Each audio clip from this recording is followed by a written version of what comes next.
Hello, a day in my life. Good morning, guys. Magluto tayo ng pancake. So, yan na po yung pancake mix dito. Tapos, mix na yan siya, pero depende lang sa diskarte kung ano yung mga ilalagay mo na mga ingredients para masarap talaga. At saka, parang smooth talaga yung kainin bitaw. So, yan na po, nilagyan ko po siya ng strawberry para masarap and healthy. So, aban siya strawberry na nilagay ko, guys. Kasi yung favorite niya ni baby at saka ni daddy.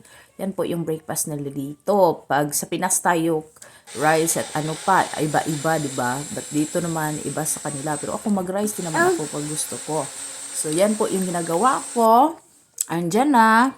Minix ko na dyan yung binabulit ko na strawberry. Tapos, ginamitan ko naman siya ng mixer. Tapos, ready na po yung pan. I-on ko na yung stove and then nilagyan ko na siya ng butter. Kung wala kayong butter, oil, pwede yan. Magamit kayo ng harina kung ano-anong ilagay nyo na prutas. Pwede yan, diskarte lang yan.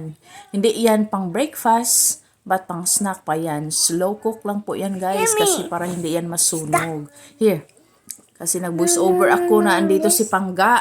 So, iba talaga. So, yan na po yon. Tapos, ito na po yung very floppy na pancake ko. O, di ba? Ang ganda talaga siya na the result is here and my baby is get ready for her breakfast and she is so excited to eat.